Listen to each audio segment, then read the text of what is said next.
Hi, everybody. It's me, Carol, from Healthcare Potholes with Christian Faith. I have my Bible in front of me, and we're going to talk about a couple verses that I wanted to bring to people's attention today. I wanted to let you know I've been offline for a little while. I had a flood in my kitchen and in my living room and family room and patio and basement. And so I had all these blowers going and fans and humidifiers and was unable to talk over them for you to hear. So now that I've gotten rid of the clutter and my ears have settled down a little bit, I'm back on my video clips for a while until they start coming in and fixing all the damage that was done. And it was significant. But as the water restoration guy said, I've seen worse and I've seen less, so you're okay. You're sort of in the middle.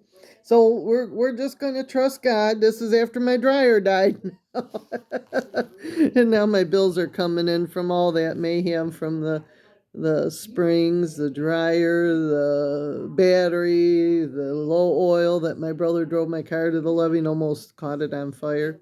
We won't go there. So, anyhow, life goes on and God is good. He's seen me through all this. I called one restoration company. They never had the courtesy to call me back. I called another water restoration company, and they immediately came out and took care of the problem. And they're called Dry House, and they're here in the Canton, Belleville, Westland area, that type of thing. He might do Ipsy, I don't know, in Ann Arbor, but he was really good at coming out and getting his equipment out. The first day he came out, he got his humidifiers out here to start drying the moisture up because we didn't know if it was coming from roof or where it was coming from. Here, my refrigerator had sprung a little tiny pinhole leak to the ice maker in the water purifier that we get water and ice out of our refrigerator freezer. So that was what was doing it. And it leaked down into the basement. So I had to have that whole line replaced and retapped into the piping downstairs, and everything works fine. He had to come back out and turn the water back on because somehow it got turned off again. So everything is working fine on the refrigerator right now. And I still have some significant cracking in my ceiling that I shouldn't have from a 4-year-old roof. So it was put on in 218. So at the end of 218. So we'll have to see what happens. So anyhow, um, I kind of wanted to talk about Corinthians. I love Corinthians. Corinthians is a book full of wealth. And our country not only is going through tough times, but relationships in general are going through tough times. A lot of people are wanting to divorce and not work out their problems. And now you're talking to someone here who's never been, hitched, married. So I've had a lot of guys that have wanted to marry me, and I've turned them down because Christ wasn't in the center of the relationship. And I just didn't feel like it was the relationship that was fitting for me, meaning my heart wasn't into the relationship 100%. They were nice people, they were great guys, but they just weren't what I felt I needed to be with. They wanted children. I couldn't have children in a lot of the cases, and so I let them go. And so in Corinthians, uh, Jesus talks about love. And he says in Corinthians, 1 Corinthians verse 12, he said, and I've seen this like on a card, and I wish I would have picked up the card because it just put it just so good. And now the King James Version will be different than my version. My version is Spirit Unity of Believers. But it says here, though, that he talks about talking in tongues, and some people get the gift of tongues. And some people get the gift of interpreting tongues, and some people actually get the gift of speaking in tongues. And that's the way the Spirit is.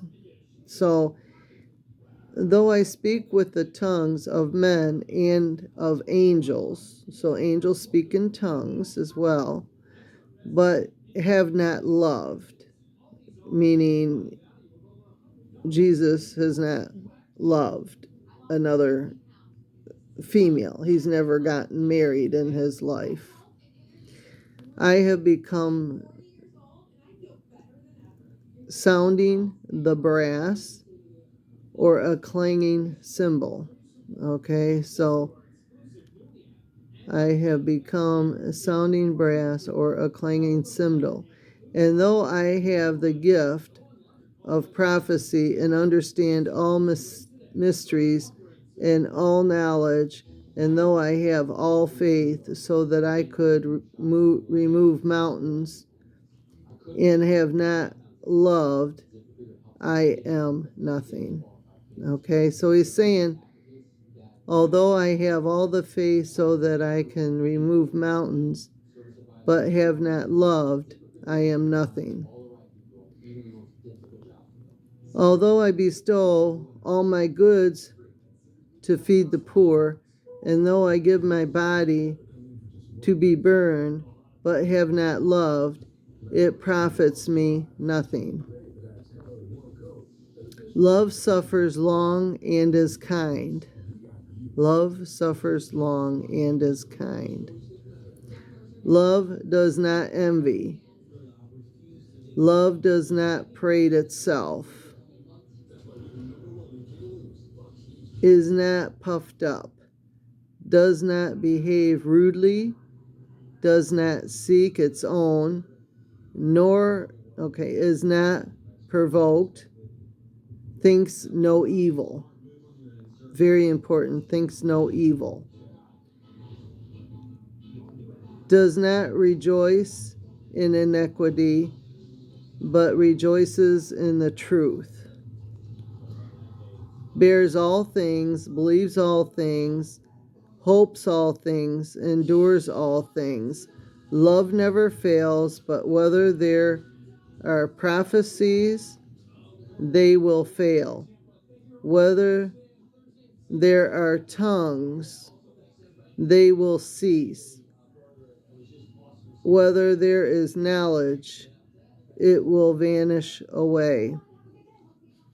For we know in part, and we prophesy in part. But when that which is perfect has come, then that which is part will be done away. When I was a child, I spoke as a child. I understood as a child. I thought as a child. And when I became a man, I put away difficult things. I put away childish things, I put away childish things. For now we see in a mirror, dimly, but then face to face. Now I know in part, but then I shall know just as I am known. And now abide faith, hope, love, these three, but the greatest of these is love. Sorry, I was sort of off camera there. But now abide faith, hope, love, these three, but the greatest of these is love. Okay? So,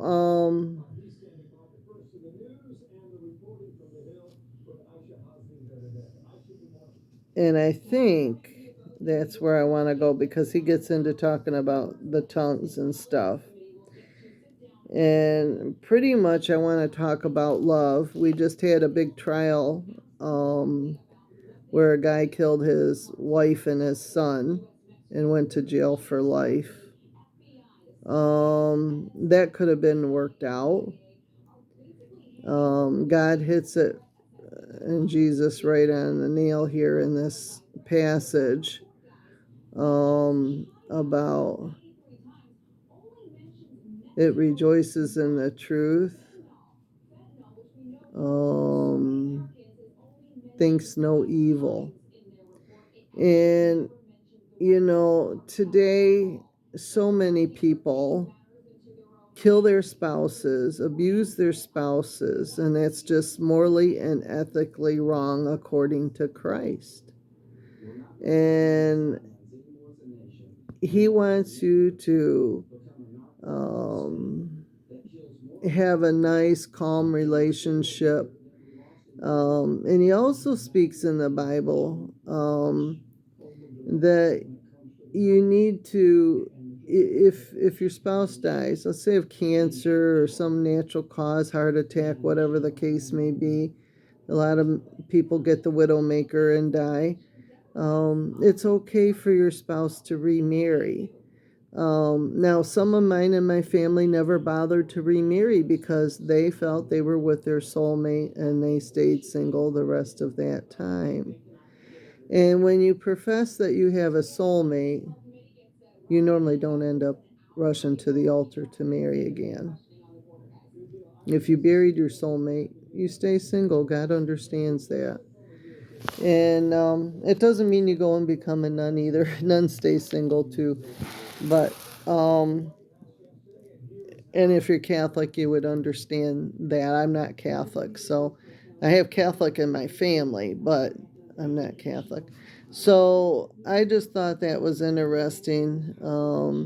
When I was a child, I spoke as a child. I understood as a child. I thought as a child. But when I became a man, I put away childish things.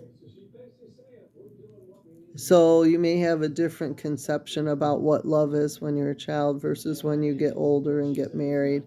I just loved that passage. And the other one that I liked was that, you know, love suffers long and is kind. Love does not envy, love does not parade itself, is not puffed up, does not behave rudely, does not seek its own, is not provoked, thinks no evil, does not rejoice in equity, but is rejoicing in the truth, bears all things, believes all things, hope all things, endures all things. Love never fails, but whether there are prophecies, they will fail. Whether there are tongues, they will cease. Whether there is knowledge, it will vanish away. For we know in part, and we know prophecy in part. But when that which is perfect has come, then that which is part will be done away. A very good verse. And I just think that we need to work on our relationships if we're in a marriage.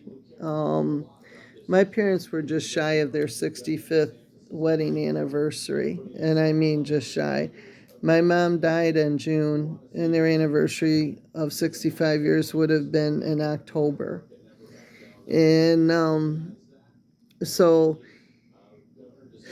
in all practicality, I say they were married for the 65 years. My dad kept the diamond ring in the glove box and refused to give it to my mom because every time they go out on a date, she'd say, "Well, when are we going to get married?" And finally, when she stopped asking, he gave her the diamond, and it was about 10 years later. She jokes about it. So they were really probably almost 75 years.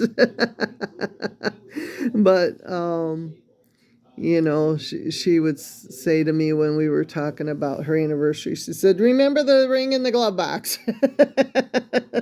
So I think she felt like she was still married to him, even though they weren't. But they had a long dating relationship. And I'm not saying everybody that has a long dating relationship does good, but sometimes you can look at someone and see beauty in them and then get married and have the worst relationship in your life. And, they may seem to be nice to you while they're courting you, and then when they get married, they could be, like a Jekyll and Hyde syndrome. And the guy wants to get out of the relationship, or the girl wants to get out of the relationship. And, God understands those. He understands love, even though he's never been married, he understands it. And, I think that, someone that puts Corinthians in there and puts a verse about love is not envy, love does not, do all those things. I just think he's given us a passage on how to handle our relationships. And I don't know that he wants us to rush right into divorce, but by golly, if you're in an abusive relationship and they're beating you, please seek refuge away from them. And if you have kids, take your kids with you so that they're safe. I talked about the person across the street from us in Fenton that yelled, "Khomeini, you bastard," and started breaking our windows, and we got out, and his wife managed to get the kids out into the car that night and herself, and she went down and called the police, and that's what saved our life ultimately. My brother Gary was still in the house. We had no idea because he was working sort of a swing shift, second, third shift, and we had no idea he was there till we looked out in the street and saw his car parked on the street. And then we realized that he was also in the house. And we knew it wasn't him because it wasn't his voice that we were hearing.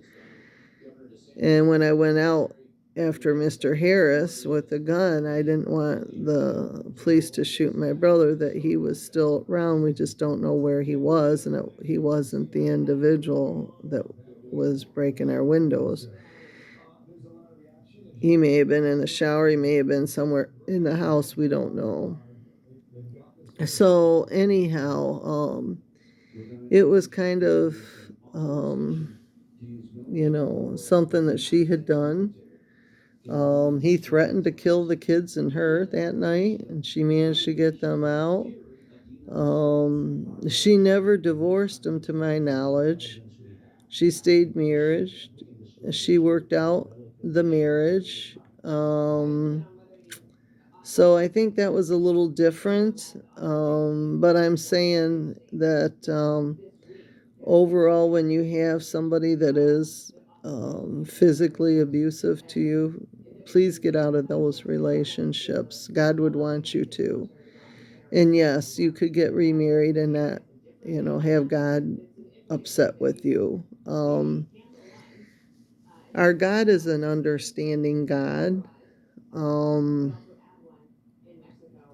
So I think that we just need to understand that he understands when we're going through things. In the Bible, and I haven't found the passage yet, but in the Bible, they talk about, and it was in The Chosen that I had seen it, where Jesus was by the well, and one of the ladies was down at the well filling up her buckets to take back to the house. And she had had several relationships, and Jesus had forgiven her. So I believe he knows what's going on, and he knows your heart, and he knows everything about you. And you know, um,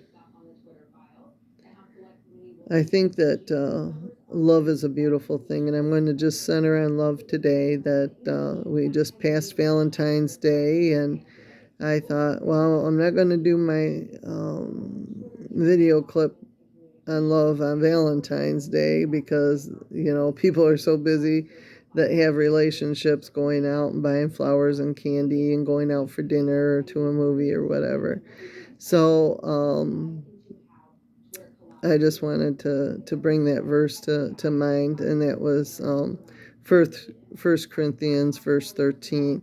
So if you have a King James version, pick it up and read it. If you have other versions, pick it up and read it. I have like 7 different Bibles now, 8. So it's whatever one I happen to grab, I read. And, it's there, and Jesus is good. And I'll tell you, he's been good through this flood time too. So, my floor is torn up. I don't know if I can match my floor. It looks like it was discontinued. I actually called the company and they had discontinued it a few years ago. So there are some still boxes around. I don't know if I can get those to match it or if I'll have to replace my floor down my hallway, but I'm just going to trust God in whatever it is, and He's the ultimate. And I finally was able to get to my cabinet today and say, "Good morning, God. This is Carol. I'm back again, and I'm glad you're going to be handling my problems. Did you miss that for the last 5 days?" And so it'll be interesting. But yeah, we had a big rainstorm on Monday, ice storm the week before. And I woke up Tuesday to wet socks in my kitchen, and it got worse and worse and worse. And I sat down. I said, "Lord, what do I do? Who do I call?" And then all of a sudden on TV was a Serve Pro commercial. So I called them thinking I could get them right out, and they never called back. And now when I talked to my insurance company, they said, "Well, they're really busy." Well, that still doesn't mean you don't call someone back who left a message. You work with them. So I kind of scratched them off of giving them a good recommendation. Yes. So I called this other company called Dry House, and they came out that night, set up their humidifiers. They saw water in my basement, and I didn't know if I had bursted a pipe in my basement or just what. So he brought his humidifiers and he set them up. There was 2 in the basement and 2 up on the main floor. And then he came back with about I had 1, 2, 3, 5 fans upstairs, and I believe about 4 or 5 downstairs. So it was really noisy. That was the next day, and he started to demo out all the boards that had water. I'd be walking on the floorboards, and water would be coming up between the floorboards. That's not good. That is not good. This floor was supposed to be a waterproof floor, and it got into the floorboard down to the plywood. So some places I'm walking on plywood, some places I'm working on the floor I covered over, or he left the wood flooring planks just in case that weren't wet and that were dry. So he worked hard at figuring out what was what. So um, I'm grateful to be dried out, but now I have to figure out what do I do from here, because they're going to have to pull the floor because of the way it's elevated in some spots and not in others, and nightmare, a nightmare. So I've turned it over to God so I don't get stressed, and I'm just going to leave it there. So, and then in the meantime, I ended up with a really bad kidney infection on top of it. I'm like, "God, you're just wanting me to rest and just take it easy for a couple days, and then I'll be back in stride." And that's what happened. My doctor changed me over to an antibiotic I haven't been on since 2019. So hopefully that'll work on this infection, and I'll get back and not be so toddly. And it was awful having to jump over everything, even though the guy that came out put rugs over the tubings and everything. I still was unsteady, and that was scary. So, but we got everything resolved, and God is really good. And that's the other thing about love. I wanted to go back to that too. Um, Kind of bouncing around here, but love. You know, when you're online, sometimes you get these things that are just really fake about online, and they're like a Nigerian scam. And when they start asking you for money and they barely know you, you know that it's a scam. So you just sit there and you just ignore it. Don't get involved. It's not true love. It's false love. It's false witnessing. And God talks about that. So you just have to sit there and just ignore it. Now, sometimes you can find things out that are true, and sometimes they're not true. And I've been scammed so many times online, or people have tried to scam me online. And, you'll get people that right away they'll say they start loving you and that you're so sweet and you're so cute. And, they'll start giving you a bunch of poppycock lines, as I call it. And I just leave them feed in and I don't feed back. And I know that God will let me know who is the right one in my life to have that relationship with, and who fits into my heart, and who has captured my heart or not captured it.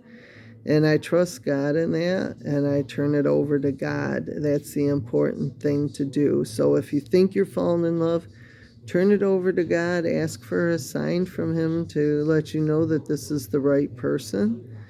Um, I think it's important, to know that. Now, getting back, when my mom was in the hospital, she was in for 4 months before she passed. And she was in March, April, May, and June. And during that time, she lost her son, her middle son, Ray.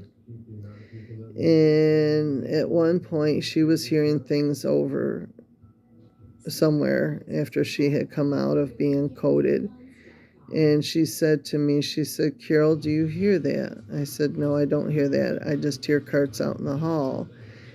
They're running a code to another room. She says, oh, well, that's not what I'm hearing. I'm hearing something different. It's music I'm hearing. Do you hear that? And I said, no. So I stopped our chattering between her and I happened to look up above her bed, and there was my brother hitting a cymbal over her head. And what I heard was 2 clangs of the cymbal, which marked how many months my mom had left to live. So, I feel that God sends messages in a way that we don't always believe, but he had his paisley shirt on that he wore in middle school that he liked. And that's all I saw of him, was a quick glimpse. Had I not looked up at that time, I probably wouldn't have seen him gliding away. But he marked my mom's time on earth with a symbol because she wanted to know when she came back and she had coded. She said to me, I saw all her relatives up in heaven and they all looked good and all had new bodies, but they all said that it just yet wasn't my time. It just yet wasn't my time. So, what does that mean? How long do I have, Carol, down here? I want to know. And I said, I don't know, Mom. And so the good Lord Jesus sent Ray down to mark Mom's time that she had down here because she was bugged by it, and he knew that. And then Daniel came in and talked to me and said her rhythm wasn't in her will. So messengers were occurring, things were happening. Sometimes you have to be quiet and listen to what's going on around you and all the mayhem to see. And I'm sure that he lets you know in the relationship department as well. I've had some guys that profess to be head over heels in love with me, and then, they went on to marry other women and have other kids, and that's fine. Um, we just didn't get back. Now, do I hate them? No. I've had other guys that I've, loved or thought I loved, and they have gone on with other women. or had arranged marriages or whatever. Do I hate them? No. God was telling me that this one might not have worked out, that it's okay, you'll be fine, I'll get you through it. And He has in all practicality. So there's been about 5 guys in my life that I've really, maybe 6. Let's see. 1, 2, 3, 4, 5, 6. Yeah, I'm going to say about 6 guys that I thought I would end up marrying, and it never worked out for whatever reason. And I trust God, and that's the way it is, you know. I mean, um, am I friends with them online? Sure. I will talk to them upon occasion, but not every day or every month. It might be around their birthday or something, you know. I have one that's completely alone, no siblings, lost his parents, married, has 1 child. Um, you know, I kind of took him under his wings to help him out with his residency. He came over from India. And of course, you know, they do arranged marriages in India, and that's what happened before his mother died. And then I had another one that was from Mexico, that's mother wanted him to marry a Mexican girl, not an American girl. And then I had another one that I dated in college that was someone who we all know very well, and I'm just going to leave it at that. And he used to fly his helicopter in, and I'd have to move my car, and I'd get in his face because I was busy studying, and it just, you know, was kind of inappropriate for me to have to go out and move my car when he could have landed his chopper elsewhere.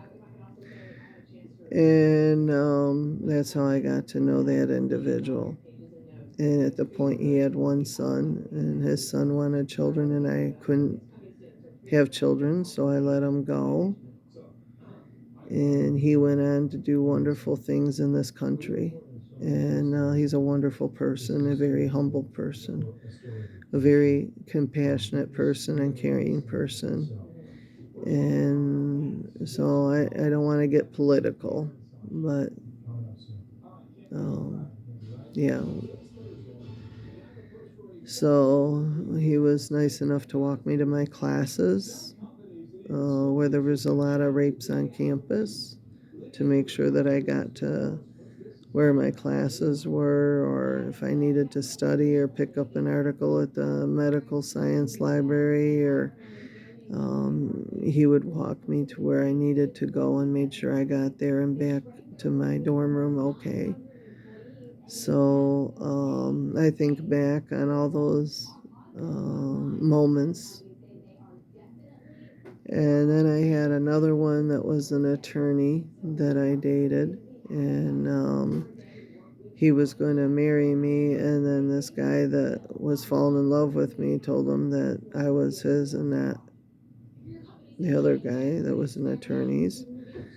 And he left and married someone else, and that other guy that supposedly confessed to loving me with, you know, didn't bother. So here I sit, you know, all alone in my life, dealing with crises after crises and bills after bills. And um, my brother is a nice guy, but he, you know, upset me. I told him not to use my card on groceries, and what does he do? He uses it on groceries. I don't know how we're going to pay these bills. I just keep turning it over to God. And it just seems like I have one natural disaster after another. Now I have to come up with a $500 deductible I wasn't expecting because there was a pinhole in my water line. Yeah. I don't know where I'm going to get $500. Here's my tin cup. So I said to God, I said, I'm glad that you're back in, there. I know you were around me. I did, and I talked to you a little bit, but I was so sick. I didn't know which end was up. And then having this flood, I was just devastated, and I still am. And I'm glad you're there and you're listening to what I have to say. It might not be a lot, but I know you're there. And I felt it. So, and feeling God in your life is very important. And I always tell people, if you're going to end a relationship, please end on friendship. That's the best way to handle things. Try to put your differences aside and go from there. So, anyhow, I hope everybody has a wonderful day and hope everything goes good, and we'll chat later.